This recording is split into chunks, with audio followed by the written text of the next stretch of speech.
appelle aussi PCU pour faire plus court. C'est une maladie métabolique héréditaire liée à une déficience du foie.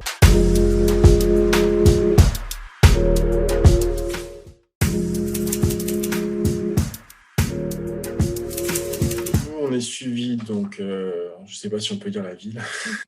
On est suivi au centre de référence Sud-Ouest, donc, qui est à Toulouse, par le médecin qui nous a accueillis à l'annonce de la maladie, et qui travaille en duo avec une diététicienne, qui, elle, est chargée, dans notre cas en tout cas, hein, je ne sais pas forcément ailleurs si tout le monde travaille exactement comme ça, mais c'est elle qui fait l'interface beaucoup entre nous et les laboratoires, enfin pour tout ce qui est commande en fait de produits proprostiques, enfin pas que les laboratoires mais avec la GEPS, pardon.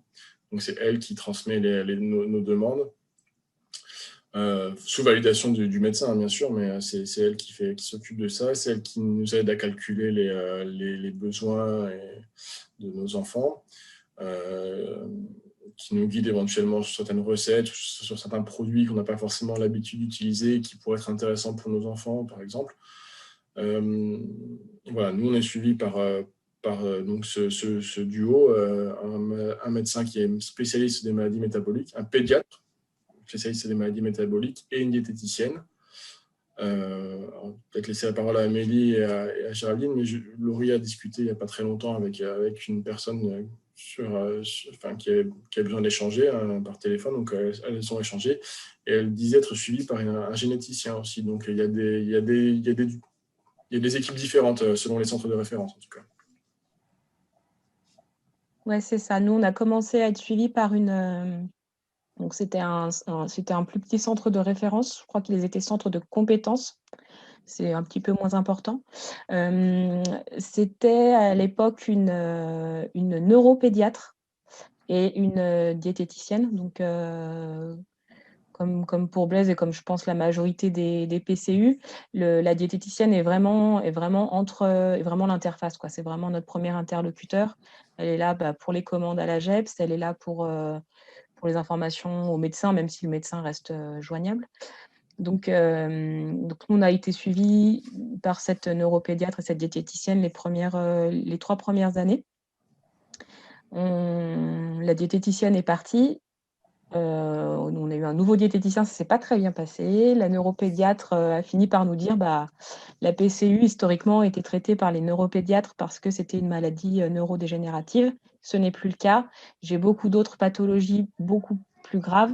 Donc, on est obligé de recruter un autre médecin. Donc, ce sera un gastro-pédiatre qui s'occupera de votre fille. Et ça s'est très, très mal passé parce qu'en fait, on apprenait la maladie au médecin.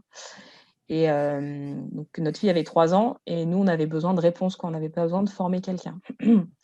Donc, on a été frappés ailleurs. Et depuis, ça se passe comme ça se passait au début, ça se passe très, très bien, voilà, avec un pédiatre spécialisé dans les maladies métaboliques, pareil. Et puis, une équipe de 3 diètes qui tourne. Et c'est vrai qu'ils sont extrêmement présents. Alors nous, on est très loin, on est à plus de 2 heures de route, mais voilà, pour toute question, on a les numéros de téléphone, on a les mails, on échange énormément. Et après, pour ce qui est suivi en physique, on a 2 consultations par an à peu près, où, comme disait Blaise, ils calculent les apports qui sont nécessaires par rapport à la croissance de nos enfants. Ils regardent qu'ils se développent bien. Et c'est vrai que notre fille râle un peu quand il faut y aller parce qu'elle a l'impression qu'il ne se passe rien en fait, parce que ça se passe plutôt bien, là on a de la chance. Et elle y va, elle nous dit c'est pour me faire peser, mesurer, c'est bon quoi, je peux aller chez le généraliste.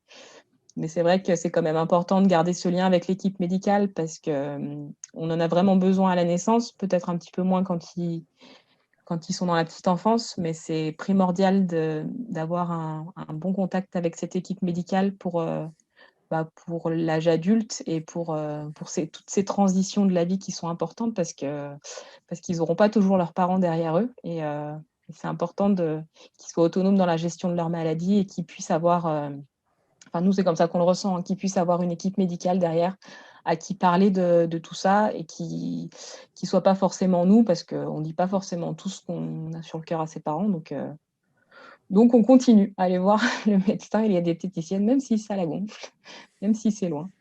Et c'est vrai que dans le monde de la PCU, de ce qu'on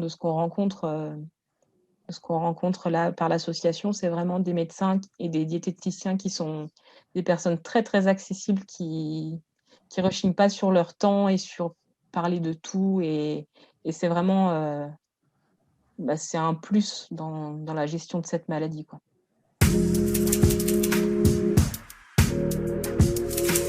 Le suivi d'un PCU normal, qui n'a pas d'autres problèmes, c'est le suivi basique d'un enfant lambda, quoi. Il a des rendez-vous chez le pédiatre, chez son médecin traitant. En dehors des rendez-vous à l'hôpital, en fait, il a des rendez-vous chez le médecin traitant, chez le dentiste, voilà. Après, il n'y a pas de suivi particulier pour c'est un enfant standard, quoi, basique, normal. Enfin, je sais pas comment dire. C'est ça, tu as tout à fait raison. Voilà. Alors, après, juste, je te rassure, ça arrive aussi régulièrement qu'on apprenne des choses à notre diète sur les produits, parce qu'en ce moment, il y a quand même pas mal de produits, justement, avec la mode vegan qui sortent. Et je pense qu'elles n'arrivent pas forcément à toujours être au fait de tout. Surtout que les produits, en tout cas, nous, hein, pour avoir toute la gamme de yaourts végétaux qu'on voudrait, on est obligé de faire 4 magasins. Donc, je pense que si elles se fournissent toujours dans le même magasin, elles n'ont pas forcément toujours le panel de tout ce qui peut exister, tout ce qui est proposé. Donc, ça arrive quand même aussi régulièrement qu'on lui fasse découvrir des nouveaux produits du commerce qui sont compatibles avec le régime. Je pense qu'elles ne peuvent pas tout savoir. Donc voilà, donc on est aussi là pour qu'après elle puisse faire le lien vers d'autres familles éventuellement, quoi. C'est aussi voilà, il y a aussi du partage via la diète, il y a du partage entre familles, quoi.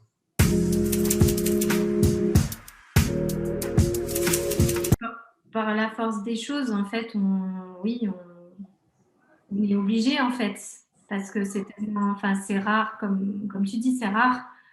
Du coup, par la force des choses, les médecins, ils en entendent parler vite fait, tu vois, dans leur cours. Ils peuvent pas tout connaître, ils peuvent pas être experts dans tout.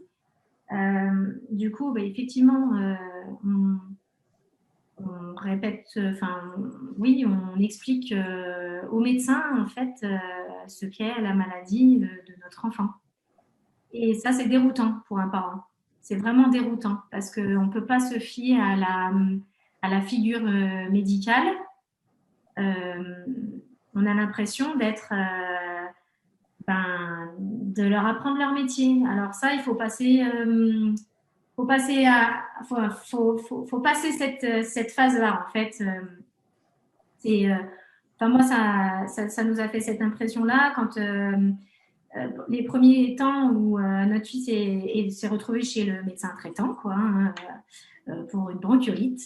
Oui, alors il a la PCU, la phénylcétonurie. Ok. Et c'est quoi vous pouvez me rappeler ce que c'est? Donc, tu expliques la maladie, tu expliques ce à quoi il n'a pas droit, ce à quoi il a droit, tu rappelles les règles, et puis là, du coup, en fait, elle soigne ton enfant en lui prescrivant des médicaments. Et là, du coup, tu lui dis, bon, mais attendez, du coup, dans ces médicaments, il faudrait vérifier s'il n'y a pas d'aspartame. Ah oui. Enfin, tu vois, et ça, c'est très déroutant pour un parent parce que, en fait, tu es censé faire confiance au corps médical à 350%, tu vois. Et là, en fait,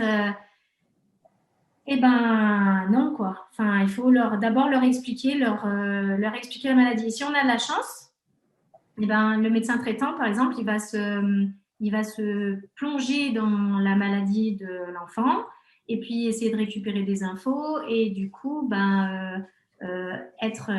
devenir pas expert, mais en tout cas compétent. Tu vois, compétent. Et au prochain coup où tu vas le voir pour soigner pour faire une ordonnance, et du coup, pour le soigner, il va utiliser les bons médicaments, il va le noter, il va rechercher. Et c'est pareil pour tout. C'est pareil quand tu vas à la pharmacie, c'est pareil quand tu vas, je sais pas, chez le dentiste, quand tu vas, voilà. Et voilà. c'est compliqué. Et, une fois que tu as passé ce cap, tout va bien.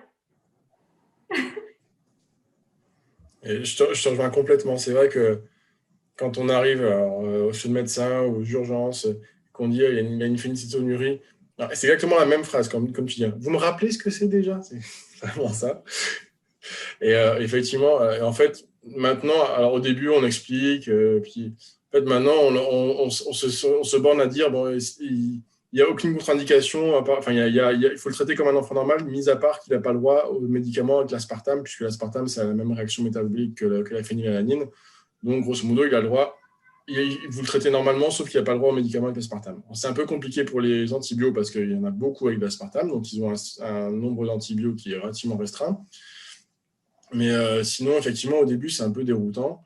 Nous, on a eu une fois quand même un médecin qui nous a soutenu mordicus que c'était une maladie des reins et qui ne voulait pas en démordre parce qu'il y a uri à la fin. Alors, ça doit être une maladie des reins, forcément, et qui ne voulait absolument pas entendre nos explications, qui a fait faire une écho à notre fils parce qu'il devait y avoir un problème au rein. Enfin, ça a été un peu la cata. Mais maintenant, voilà, alors, on a changé un temps de médecin traitant. On a eu la chance que c'était un grand-oncle d'un PCU. Donc, lui était bien au fait de la maladie. Il avait rassuré sa belle-fille, etc. Donc, c'est au moment de la maladie, enfin, du diagnostic, il avait potassé un petit peu. Donc, on avait cette chance que lui était bien au courant. Et après, quand on est revenu sur notre ancien médecin traitant qui avait été mis au courant au moment de la naissance de notre fille, il avait, entre-temps, il s'était informé parce que c'était sa première patiente PCU et c'était nouveau pour lui. Il trouvait ça intéressant d'avoir un nouveau cas, d'avoir quelque chose qu'il sache traiter de nouveau. Et du coup, il s'était un peu penché sur la maladie. Maintenant, du coup, quand on va le voir, il nous fait toujours un bilan aussi parce qu'il reçoit, en tant que médecin traitant, il reçoit les résultats d'analyse sanguine des enfants. Et du coup, il nous fait toujours un retour en disant j'ai vu les derniers résultats, tout va bien, c'est stable, il se développe bien. Voilà. Donc, après, je pense qu'effectivement, comme dit Géraldine, je pense que quand le médecin traitant se plonge un peu dans le généraliste ou le pédiatre qui suit les enfants, se plonge un peu, s'intéresse un petit peu à la maladie et donc peut faire un retour aussi de son côté, avoir un regard un peu extérieur, un autre regard que juste le pédiatre référent, c'est intéressant et c'est aussi réconfortant de savoir qu'on est suivi. Mais de façon générale, quand on rencontre un nouveau médecin, typiquement aux urgences, vaut mieux dire lui donnez pas d'aspartame, mais sinon faites comme d'habitude. Bon, ceci dit, le temps passant, ils reviennent sur ces histoires de les médicaments avec aspartame. En fait, les choses évoluent entre guillemets, c'est-à-dire que maintenant, on devient patient expert par la force des choses et on a de la chance, c'est que de plus en plus de médecins acceptent les patients experts et s'enrichissent de ça. Et ça, c'est super. Et là, récemment, les médicaments avec aspartame, selon la maladie à soigner, donc une grosse otite bien carabinée, je me rappelle, notre fille au tout début, c'était pas de médicaments avec aspartame. Donc on se tapait 3-4 antibiotiques qui ne fonctionnaient pas. Au final, ils sont en train de se dire peut-être que finalement, en première intention, on pourrait donner ce médicament avec de l'aspartame. On baisse les parts de fait que vous leur donnez d'un autre côté et l'enfant, en 3 jours, il est rétabli. Donc, c'est vrai qu'on est sur des petites transitions comme ça où du coup, même nous, on est déroutés. Nous, par rapport au tout début, on avait la liste des médicaments interdits dans le carnet de santé. C'était la première chose. On arrivait chez le médecin, hop, la liste. Bonjour docteur. Bon, ça évolue tout doucement. Je pense que même les équipes médicales sont peut-être pas forcément toutes d'accord là-dessus, mais c'est vrai que ça peut être déroutant. Alors nous, on avait un pédiatre qui était assez au fait de la PCU et qui était grand copain ex-interne du métabolicien, donc ça aidait. Effectivement, comme dit Blaise, on le voyait, comment ça se passe, enfin, il dégrossissait. Après, peut-être que j'ai finalement passé ce cap dont parle Géraldine de ok, on arrive, on se présente, on parle tout de suite de la PCU et ce que c'est. On a pu ce truc de se dire faut encore expliquer, ils sont pas au point en face. Et du coup, avec le généraliste, c'est vrai que les premières fois on y a été, il connaît pas, on va lui en parler et puis ça s'arrête là, quoi. Il y a juste un petit décalage. Je te rejoins, nous, notre médecin référent nous dit qu'il vaut mieux effectivement, entre guillemets, un bon coup d'aspartame, hein, voilà, et vous diminuez les parts de fait, histoire que l'infection soit vite traitée. Après, c'est plus que après, c'est le médecin devant qui je te retrouve au moment de l'infection, justement, qui est un peu plus frileux, qui ne sait pas trop comment réagir, en fait. Donc, nous, en fait, on a pris le parti de plutôt... Alors, on n'a pas eu de difficultés, comme tu mentionnais encore avec le titre, on n'a pas eu de problème d'infection, de surinfection ou d'infection qui traîne. Mais pour l'instant, on a pris le parti de dire vaut mieux pas l'aspartame. Mais effectivement, notre médecin référent nous a dit oui, il vaut mieux, enfin, s'il faut, il faut, quoi. Non, mais je suis d'accord avec toi, ça nous est jamais arrivé non plus d'avoir à choisir hormis ce truc-là. C'est vrai qu'en première intention, on va aller voir dans la liste. Après, on sait que d'un laboratoire à un autre, pour le même médicament, les excipients sont pas les mêmes. Donc, ça reste compliqué et pour le médecin et pour le pharmacien qui n'a pas forcément l'habitude. Et du coup, c'est vrai que quand on tombe sur des professionnels qui sont un minimum professionnels, ils prennent le temps de chercher pour nos enfants, quoi.